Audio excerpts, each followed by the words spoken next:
10-year-old Joe watched movies and played video games with friends at his home in the Solomon Islands, but he wasn't happy. Joe's family lived in a poor neighborhood in the South Pacific country's capital, Honiara. Neighbors sold illegal drugs, and children stole and got into trouble with the police. Joe's house was a popular place for neighborhood boys to hang out every evening. He noticed that one of his friends didn't talk like the other boys and participated in something called a Pathfinder Club every Sabbath. Joe decided to join his friend at the Seventh-day Adventist Church to learn more. Soon, he joined the Pathfinders as well and went to church every Sabbath. After a while, Joe and the other Pathfinders were invited to fly to Australia to attend a camporee for Pathfinders from all over the South Pacific Division. He really wanted to go, so Mom worked hard to save money for his plane ticket. When Mom was finally able to buy his ticket, Joe flew to the camporee and enjoyed every second of it. When Joe returned home and the neighborhood boys came over that evening, he told stories from the camporee. The boys loved the stories, so they asked to hear more the next evening. Then Joe thought to himself, "My friends like to hear about Pathfinders. Why not tell them about Jesus, too?" So each evening when his friends came over, Joe kept telling them stories from the Pathfinder camporee, but also began to share stories from the Bible. Joe's friends enjoyed his stories so much that they invited other boys from the neighborhood to come hear them too. Soon, 30 to 40 boys came to Joe's house every evening to learn more about Jesus. Although Mom didn't have much money, she began to cook food for the children to eat after story time. She somehow always had enough food for everyone. Joe's new friends began to ask him if they could join Pathfinders, and 4 joined him at church the next Sabbath. More of his friends came to church the following week. The Pathfinder leader couldn't understand where all these children were coming from. "Joe, why are so many kids from your neighborhood coming to Pathfinder Club?" he asked. "What did you do?" "I didn't do anything," Joe replied. "I just tell them stories about what we did in Australia, and we have evening devotions, that's all." The leader asked to visit Joe's home to see the evening get-togethers for himself. When he came that evening, he was amazed at what he saw. Afterward, he said to Mom, this neighborhood would be a good place to open a church. He noticed that Joe's house had a large unfinished living room that no one used and asked if it could be used for Sabbath worship. Mom agreed. Several dozen neighborhood children came to Joe's house for church the next Sabbath. All the Pathfinder leaders and their families came as well, and they brought food for everyone. Then something happened that made Joe very happy. Mom decided to be baptized. Not long after, his 20-year-old cousin was baptized too, and so were 3 of his neighborhood friends whom Joe had introduced to Pathfinders. Today, Joe's living room is packed every Sabbath with about 70 people, and plans are underway to open a permanent church in the neighborhood. Now, Joe is 13 years old. He's humble in appearance and speech, but no one doubts that God is using him in a powerful way. I may be small, but in God's hand, I can grow a church. Like Joe, you too can help grow God's church as you share Jesus with your friends and family.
the song?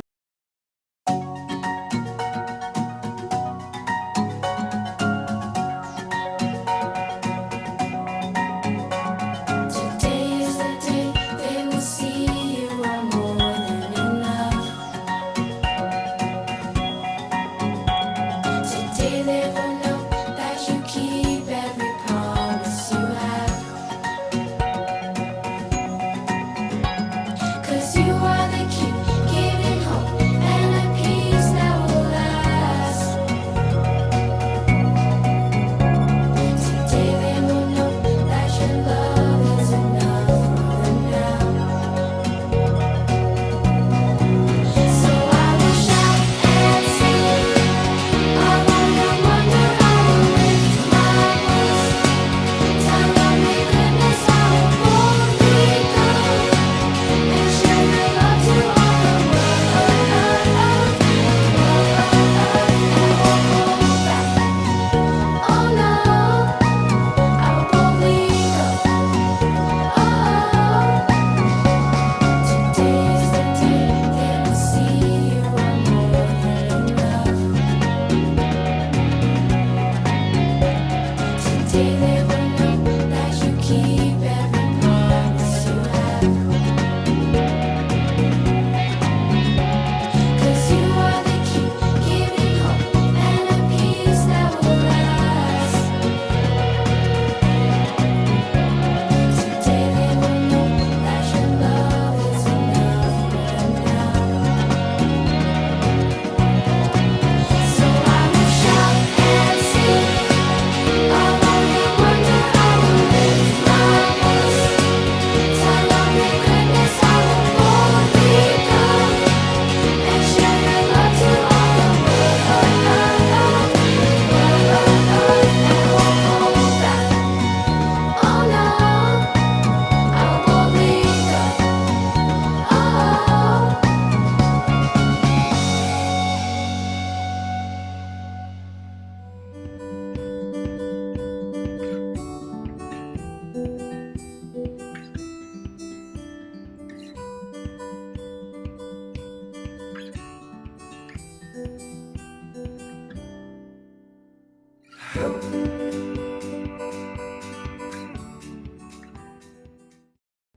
Hello, my name is Makai. Today's scripture is Matthew 26, verse 39. Going a little farther, he fell with his face to the ground and prayed, "My Father, if it is possible, may this cup be taken from me. Yet not as I will, but as you will." Matthew 26, verse 39. Have a happy Sabbath.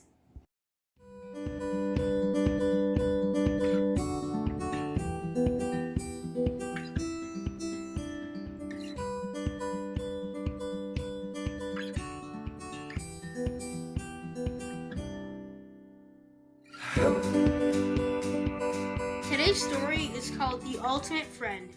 Judas crept through the dark, quiet streets of the palace of the high priest Caiaphas. He was surprised to be confronted by small groups of priests arguing heatedly. "What was going on? Why have you come back to us?" asked the priest. "We already paid you for betraying your master. What do you want from us?" Suddenly everything became very quiet. One by one, all the priests began to focus their attention on Judas. "What are you doing here?" demanded the high priest. "Well," Judas replied confidently, "came to tell you that Jesus and his disciples ate at the Passover and are headed to the Mount of Olives. This is the place where Jesus usually goes to pray with his disciples." "So how does this concern us?" asked the high priest. "We're having an important discussion right now." "I have come to offer you my help," said Judas. "If you command your armed servants to come with me, I will show them where you can find Jesus." Judas smiled to himself. He was sure they would accept his offer. "This very night," Judas continued, "Jesus could be in your hands." The priests discussed Judas's offer. Finally, the chief priest spoke. "We will accept your offer." They agreed to send the temple servants with Judas to find Jesus. Feeling very satisfied with the success of his plan so far, Judas started giving instructions to the servants of the high priest and gave them a sign for identifying Jesus. The one I kiss is the man. Arrest him and lead him away under guard." The priest's servants and the mob joined together and followed Judas through the dark streets of Jerusalem that led to the Mount of Olives. They were determined to finally see Jesus. Soon after, Judas left to talk to the priests. Jesus and the other disciples headed over to the Garden of Gethsemane on the Mount of Olives, the place where Jesus often went to pray. As they neared the garden, Jesus walked with much difficulty. The disciples noticed he seemed to be in great pain. They had never seen him like this, so sad and withdrawn. At the entrance of the garden, Jesus said, "Sit here while I go over there and pray." He motioned for Peter, James, and John to go with him. When they finally arrived at a similar spot, Jesus told the 3 disciples to stop. "My soul is overwhelmed with sorrow, to the point of death. Stay here and keep watch with me." Jesus went a little farther and fell on the ground. He felt the sins of the world were separating him from his Father. "My Father," he cried, "I can't bear the thought of being separated from you. Yet I love you, I trust you. Your will be done." The thought of being separated from his Father was too overwhelming for Jesus to bear. Yet he entrusted his life completely to his Father's care. Jesus returned to his disciples, longing for their help and support, but found them sleeping. When Peter awoke, he was startled to see Jesus so sad. Just then, Jesus turned to him and to his companions. "Couldn't you keep watch with me for 1 hour?" he asked. Peter rubbed his eyes. Jesus continued, Be careful what you do. Be careful what you do not give into temptation. You are willing to follow me, but your bodies are weak." Jesus went away to plead with his Father. Again he returned, and his disciples were fast asleep. A third time Jesus went to pray. Once more he pleaded with his Father, but finally accepted the Father's will, asking for his strength to carry out. Jesus, as the first tinges of morning light appeared, Jesus woke Peter, James, and John. "Rise, let us go. Here comes my betrayer." The disciples saw priests and a large group of armed soldiers coming up the hill. They recognized a familiar figure with them. A few moments later, they knew it was Judas who was leading the mob. As the crowd advanced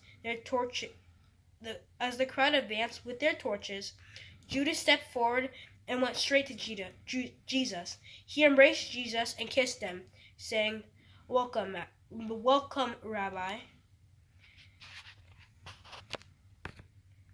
Jesus looked sadly into the eyes of Judas and said, "Do what you came for, friend." Immediately the guard sent by the priest advanced towards Jesus. Peter, James, and John became uneasy as the man came closer, but when they looked at Jesus, they noticed he was calm. He was not sad as he had been during the night. Peace shone from his face. Jesus knew that he was going to die, but that his death would pay the price for the world's sins. He smiled when he thought that through his death the whole world would live forever if they believed in and accepted him as their Savior. Jesus knew that the pain he would experience would be worth it if just one person came and believed in him. Therefore, he was determined to offer his life as the ultimate sacrifice in order to save everyone who believed in him.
Hi,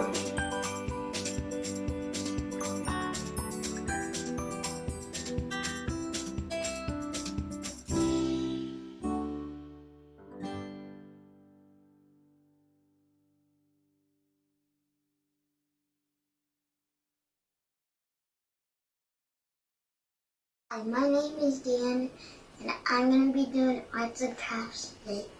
And we're going to be making a friendship crown. First, you'll need a piece of paper, and then you fold it in half. And then you open it, and you make 2 triangles. One right here, and then one right here. And then you're gonna get the half side, and then you're gonna flip it over, and then you're gonna do it again, and then it will look like a boat. And now I'm gonna be good.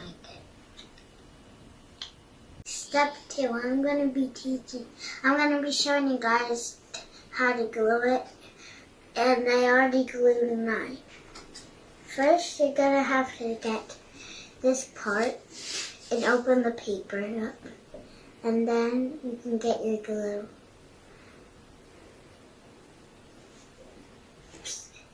And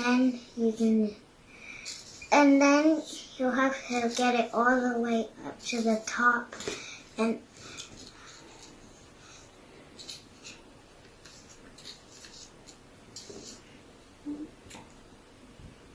then after that, you can glue it on.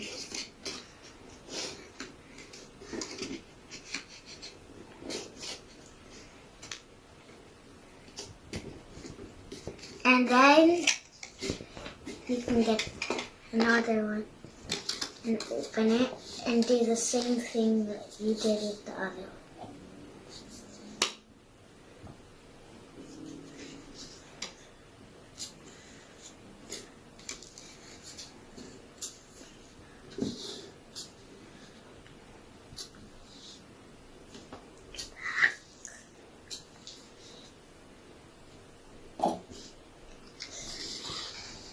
And then you can do the same thing with the one you did. And press it down. Now we're going to be forming this up again. And I'm going to put some excess of corn here.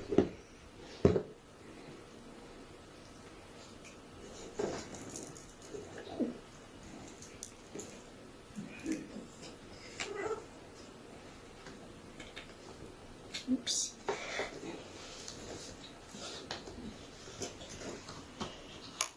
Okay.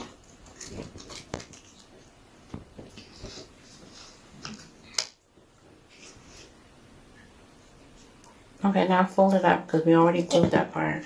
Uh-huh.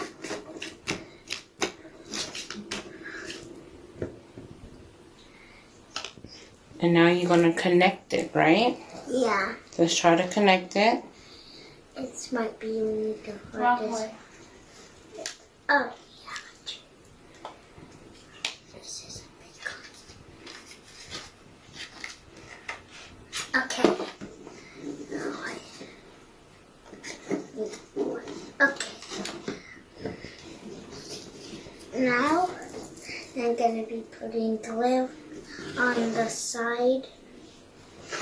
Right here. I'm going to lay it down.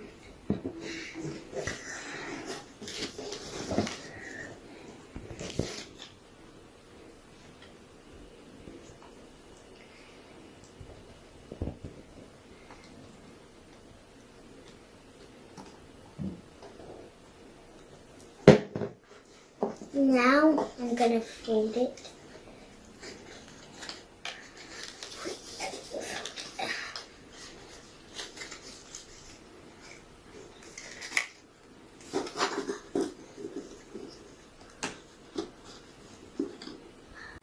I glued it together, and I had a hard time because I forgot to roll it up. So here's how you roll it up. You can get a pencil or anything you have, or crayon, and you can put this part on the edge of the pencil and then roll it up.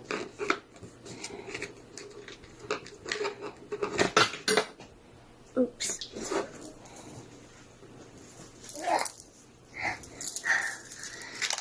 Okay.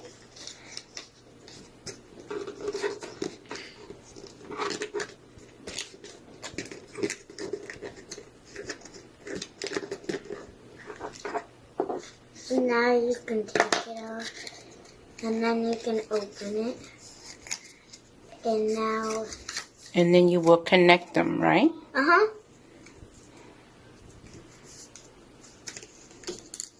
Like this. So you can connect them like this. And then you got it. Now I'm going to be decorating. And I got sticky foam. So I'm going to take this sticker off. And then cover it.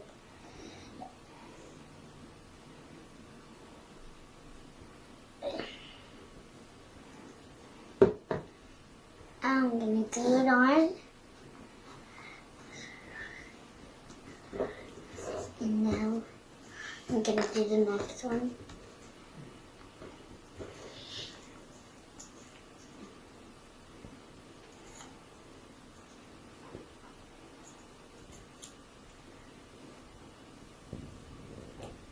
Okay, skip that one.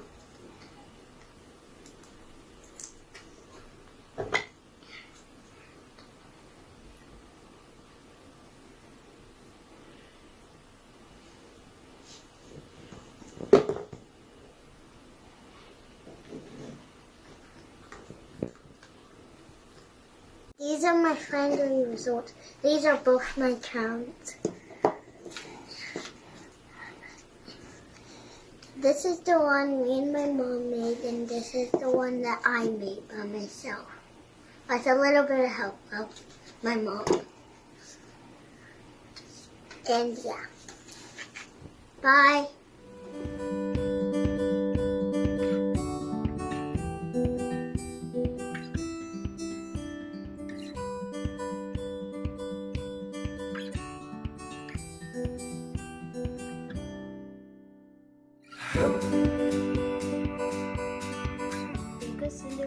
I'm an SDA church, and I have a question for the adults.